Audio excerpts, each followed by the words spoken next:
La scène où Grant tient dans ses mains un œuf de dinosaure qui visiblement a été pondu dans la nature et dit l'ADN amphibie. C'est marrant quand même comme cela semble être de la culture générale pour lui de savoir que l'ADN de grenouille qu'on a injecté aux dinosaures leur permet de changer spontanément de sexe dans une population constituée exclusivement du même sexe. Ça il le sait, mais les généticiens de Jurassic Park, l'équipe du Dr Who ne le savaient pas. Eh bien ça pose la question de comment est-ce que Alan Grant fait pour savoir tout ça? Comment il fait pour être au courant de toutes ces choses? Ça va être intéressant d'en discuter parce que ça va faire appel à des choses qui ont été publiées très récemment, des découvertes qui collent directement avec l'actualité paléontologique du moment. On peut commencer par exemple par l'intelligence des vélociraptors. Comment est-ce que Alan Grant fait pour savoir, pour expliquer avec autant de détails l'exacte stratégie de chasse des raptors? Et on sait que quand il l'explique aux jeunes garçons qui viennent les insulter de grosses dindes, on sait que quand il leur explique la véritable stratégie de chasse des raptors, puisque on voit les raptors s'exercer sur Robert Muldoon tout à la fin du film. Donc on sait que Alan Grant est au courant de la véritable stratégie de chasse des raptors alors même qu'il ne les a jamais vus faire. Et là je pose la question, mais quel genre de fossile faut-il découvrir pour savoir ça?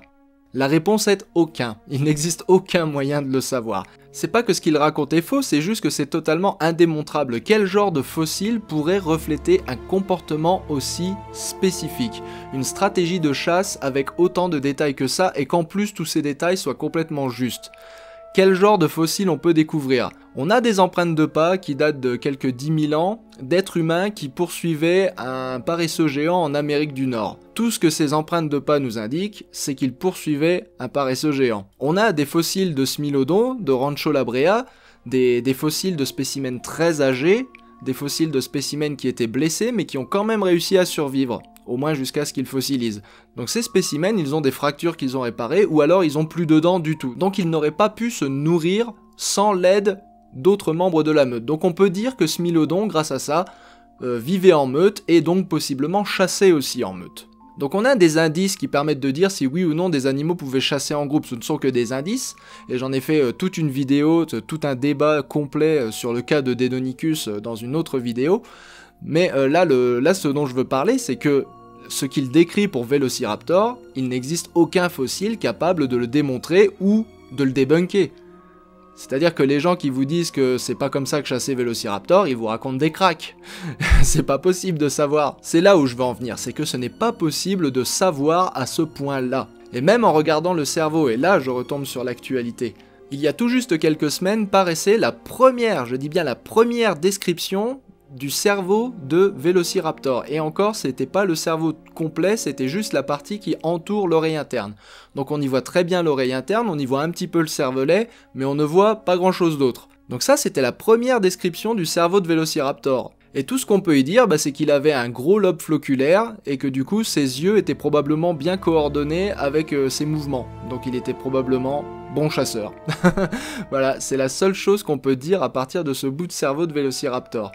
On peut pas, sur la base de ce qu'on appelle les cerveaux fossiles, qui ne sont en fait que des moulages de la cavité interne du crâne, c'est pas des vrais cerveaux fossilisés, tout ce qu'on peut dire c'est juste comparer des proportions, typiquement les lobes olfactifs du T-Rex. Si vous êtes fan de Jurassic Park 2, vous avez entendu dire que le T-Rex a la plus grosse cavité olfactive, tout animal confondu, excepté le vautour à tête rouge. Ce qui est vrai en réalité, le T-Rex a effectivement la cavité olfactive la plus grosse de tous les archosaures, donc dinosaures, oiseaux, crocodiles, donc de tous les archosaures confondus, en proportion de sa taille évidemment, hein, parce que sinon T-Rex a tout plus gros que tout le monde, hein, je veux dire vu la taille du machin, mais en comparaison de sa taille, T-Rex a les plus gros lobes olfactifs de tous les archosaures, et ça le place très très proche des vautours. Et les vautours, on le sait, ont un sens de l'odorat très développé, ça leur permet de repérer les carcasses. C'est d'ailleurs parmi les seuls oiseaux qui ont un très bon sens de l'odorat. Donc, on peut dire que le T-Rex avait un très bon sens de l'odorat. D'ailleurs, ça fait un petit tacle à la scène où Alan Grant met la main sur la bouche de Lex pour l'empêcher de crier devant le T-Rex, parce que il ne te verra pas si tu ne bouges pas, donc arrête de crier et c'est bon, on est hors de danger. Bah non, en fait, le T-Rex, il a son pif qui est juste devant toi, et tu sens le mammifère mouillé, donc non, le T-Rex sait totalement que tu es là, normalement. Bref, tout ça pour dire que le cerveau fossile, donc ce qu'on appelle le moulage endocrânien, ne nous apporte pas autant d'informations que vous espériez peut-être que ça vous apporterait sur l'intelligence des raptors. En vérité, les raptors, ils avaient un cerveau qui était plutôt de taille moyenne comparé aux autres dinosaures. Le cerveau le plus complet qu'on a d'un raptor, c'est Bambiraptor. Et donc Bambiraptor, il a un cerveau qui a été étudié dans le détail, et son cerveau n'a rien d'exceptionnel pour un dinosaure théropode. Il n'y a guère que les troodontidés qui ont un cerveau relativement gros, et encore pas tous. Et même Archaeopteryx avait un cerveau plutôt petit. Donc l'intelligence des raptors, déjà ça c'est extrêmement discuté, mais en plus, je peux même en revenir à cet article qui est paru récemment sur le cerveau de Vélociraptor, c'est que même en trouvant des preuves que Vélociraptor avait quand même des capacités visuelles assez développées pour pouvoir chasser, il n'en rappelle pas moins dans cet article que on a à l'heure actuelle plus de preuves de charognage que de preuves de chasse pour Vélociraptor. C'est-à-dire les preuves de charognage, c'est quand on voit des traces très profondes sur les os, ce qui veut dire que l'animal n'a pas mangé le muscle, mais a commencé à rogner les os. Ça, c'est une trace de charognage. On a plus de preuves de charognage pour Vélociraptor qu'on a de véritables preuves de chasse.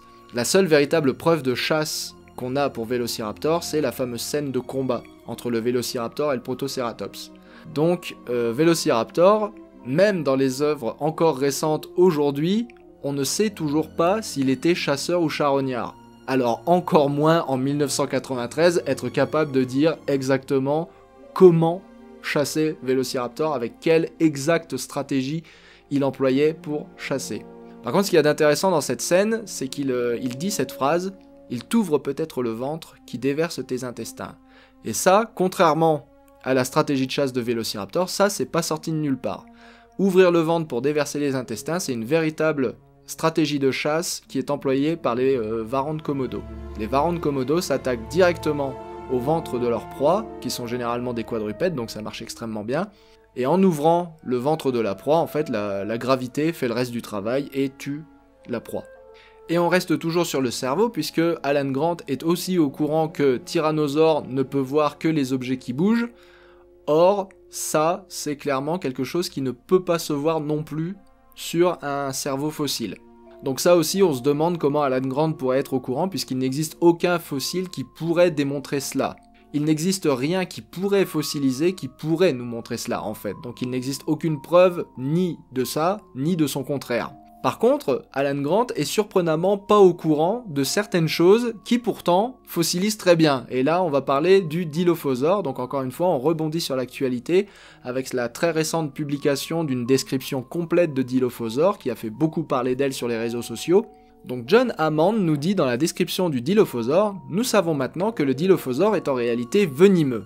Et c'est le mot maintenant qui est important dans ce qu'il vient de dire. C'est-à-dire que c'est en ramenant le Dilophosaure à la vie qu'on s'est rendu compte qu'il était venimeux. Donc ça veut dire que personne ne savait que le Dilophosaure était venimeux, y compris les paléontologues, donc Alan Grant. Donc personne n'avait l'air d'être au courant que le Dilophosaure était venimeux dans l'univers de Jurassic Park. Ok, sauf que c'est quelque chose qui en réalité pourrait se fossiliser si un animal était venimeux.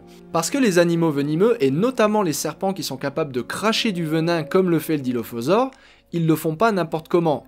Ils crachent leur venin par les dents. C'est-à-dire que les petits trous qui servent à injecter le venin normalement dans la proie, chez les serpents cracheurs, ces mêmes petits trous, en envoyant le venin sous pression, permettent de jeter le venin, de balancer des jets de venin.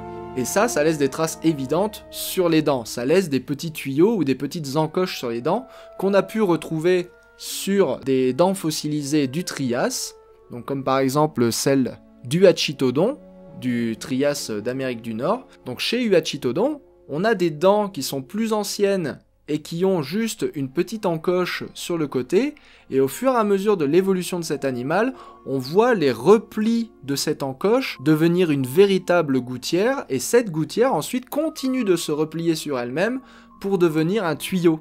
Et ça, c'est typiquement la morphologie qu'on voit chez les serpents venimeux. Donc c'est extrêmement intéressant à voir, de trouver un fossile qui justement montre cette morphologie, comme Uachitodon. On a aussi des exemples qui viennent de France, un archosauriforme donc un proche parent des dinosaures qui s'appelle Graoidon. Et chez Graoidon, on a aussi ces petites encoches sur le côté qui indiquent qu'il était venimeux comme Huachitodon. Et le truc, c'est qu'on ne retrouve absolument pas ça sur Dilophosaurus, et y compris dans cette nouvelle description de 2020, Dilophosaurus n'a absolument pas de petites gouttières sur ses dents, et encore moins de petits canaux qui étaient capables d'injecter du venin, et encore moins de le balancer. Mais là où c'est intéressant, c'est qu'en fait, pour le coup, ce que Alan Grant a l'air de ne pas savoir, c'est finalement le seul truc qui aurait pu être démontrable. Et c'est là que ça devient très drôle en fait. Donc voilà, je trouvais intéressant de pointer du doigt le fait qu'en 1993, ils savaient déjà des choses, et notamment que Dilophosaure n'avait pas une dentition de serpent et ne pouvait pas cracher du venin comme un cobra cracheur, ou bien encore que les bulbes olfactifs de Tyrannosaurus Rex étaient bien trop développés pour ne pas qu'il renifle sa proie bien avant de l'avoir vue. Tout ça, c'était connu en 1993, mais à côté de ça, Alan Grant a l'air de savoir des choses qui sont complètement impossibles à savoir, même avec les technologies modernes, et qu'on ne saura probablement jamais, comme la stratégie de chasse exacte des vélociraptors, ou bien encore le fait que T-Rex ne pouvait voir que des objets en mouvement. Et évidemment, la seule façon d'expliquer ça, c'est que pour les besoins du scénario, le professeur Grant avait besoin d'être un petit futé.